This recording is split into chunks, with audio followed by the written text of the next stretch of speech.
दिल लगा कर दुनिया से क्या मिलेगा, दुनिया से दिल लगा कर दुनिया से क्या मिलेगा, दुनिया से दिल लगा कर दुनिया से क्या मिलेगा।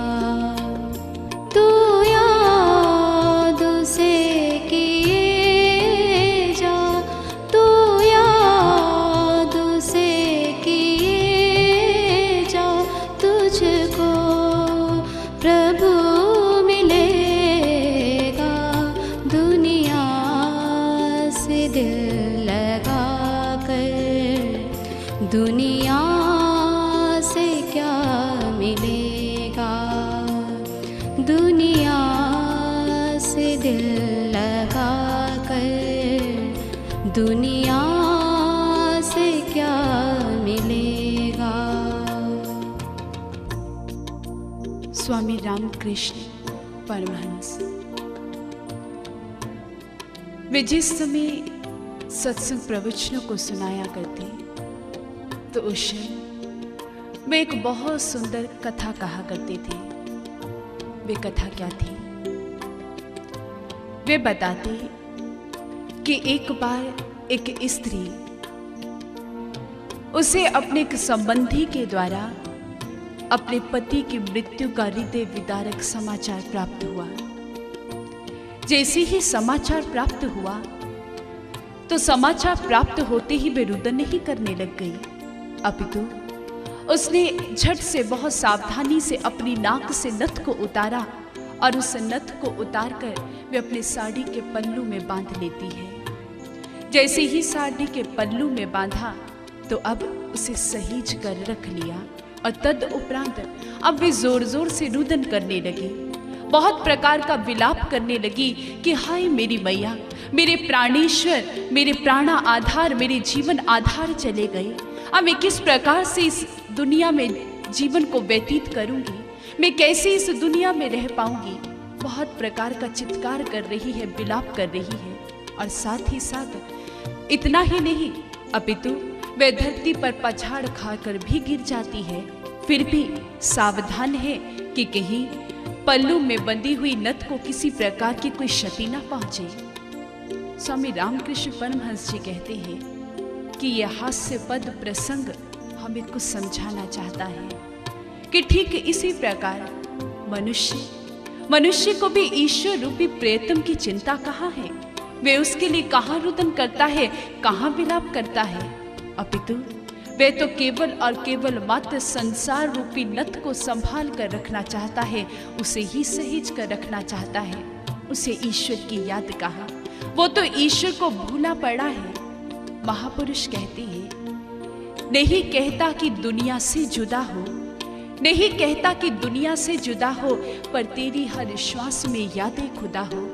पर याद किसे है आज ईश्वर की? मनुष्य अपने अंश उस ईश्वर को भूल चुका है और मानो ये अपने साथ एक रोग को लेकर आया। 84 लाख योनियों से भटकता हुआ जीव अपने साथ इस तन के भीतर भी एक रोग को लेकर चला आया। अब वो रोग था विस्मरण का रोग, भूल जाने का रोग। मनुष्य भूल बैठा है, भूला ही तो हुआ है। हम देखें तो जीवन के आरंभ होने से और जीवन के खत्म होने तक मनुष्य को याद कहाँ आती है? वो भूला भटका ही तो इस संसार के भीतर फिरता है। विचार करिए, जिस समय एक नन्हे से शिशु का जन्म इस धरा पर होता है, अपनी नन्ही नन्ही आंखों को खोला, सामने एक नवीन संसार को देखता है। माता पिता को देखा, बताया गया कि ये तेरे रिश्ते नाते हैं। मनुष्य उन्हीं को अपना सगा संबंधी समझ लेता है, उनसे रिश्तों की डोर को बांध लिया, भूल गया। भूल जाने की आदत कि मैं तो अभी उससे रिश्ते को स्थापित कर कर आया था, मैं यहाँ रिश्ता कैसे जोड़ सकता हूँ। तदुपरांत वह बालक बाल्य अवस्था को प्राप्त करता है। वह शिशु बाल्य अवस्था को प्राप्त करता है और जैसे ही बाल्य अवस्था को प्राप्त किया, खेल खिलौनों में रम जाता है, भूल बैठा कि जीवन तो स्वयं खेलने के लिए मिला था।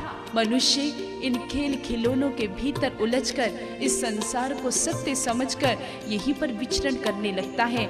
नित्य नए खेल खेलता है, लेकिन भूल जाता है कि ये संसार स्वयं एक खेल है, मिथ्या है, माया है।